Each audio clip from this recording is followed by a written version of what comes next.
Jerry Marr served as Dean of Graduate Studies under both Chancellors Meyer and Huller, 1969-1989. He was Professor Emeritus of Microbiology. But let me go back just a moment.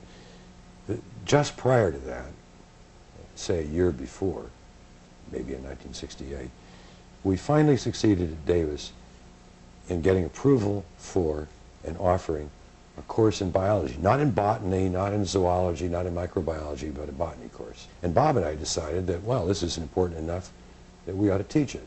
So you went into administration at the moment of a new administration, at the end of what, a 10-year reign of Emil Marak, and beginning of what, 19 years of Jim Meyer. So I guess collectively we'd have to say, certainly Jim Meyer has been chancellor longer than anybody else.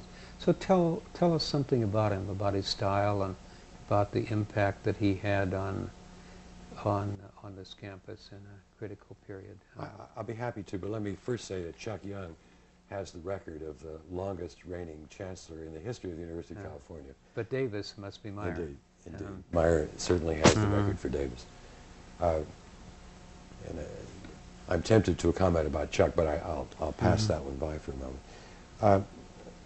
Jim Meyer, I think, was influenced, I think he would agree, was influenced enormously by his experience as a United States Marine, officer in the Marine Corps. And while he was hardly a military martinet, he did believe in the kind of organizational arrangements that he was familiar with in the military. And people had their responsibilities and their roles. There was a chain of command. And while that was flexible to a degree, that's nonetheless what he expected of people. When people think of chancellors, they often think of what Bush called the vision thing. And Jim Meyer certainly, like most folk, has visions that might correspond to reality a good deal of the time. But mainly he was concerned that the people who were subordinate to him performed their roles correctly, and among those roles were those who did academic planning. He, on the other hand, was always familiar with those plans and ultimately approved them or didn't approve them, or would engage in lengthy examination of them and discussion of them. But it was still not viewed by Jim as his responsibility to formulate them in the first instance. He thought that the academic vice chancellors, that is the vice chancellor of academic affairs and research, had that responsibility, and the deans of the schools and colleges had primary responsibility for academic planning. So I think it's probably fair to say that we think of Emil as being the chancellor who sort of built the physical structure of the campus. Maybe you'll go along with that characterization, maybe you won't. Why don't you comment on that characterization and then give me an equivalent one for the Meyer administration? While the roles that both of those gentlemen played far more complex than simply a capsulization,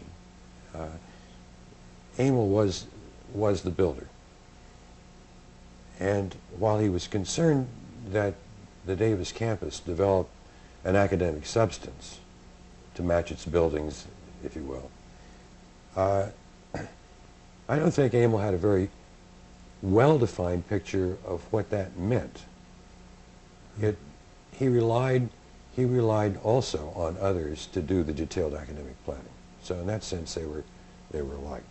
Meyer, I would characterize as being the maestro of the maturation of the Davis campus.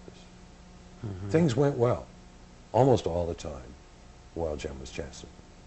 And that did not happen as a result of simply a happy accident of fate, a result of careful attention, of direction of folk, and of a kind of honesty that's rare in folk. Do you think the value, the contributions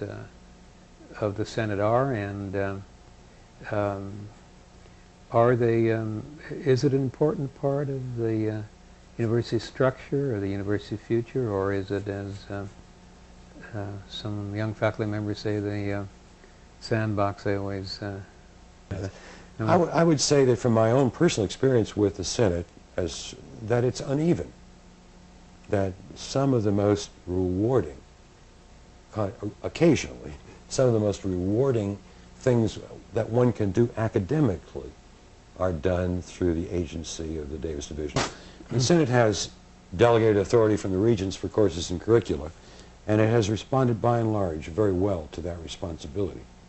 Unlike most other institutions in which that is not the case, the organized faculty of the University of California have directly delegated power from the Board of Trustees, our regents, for this purpose, and they've done a good job.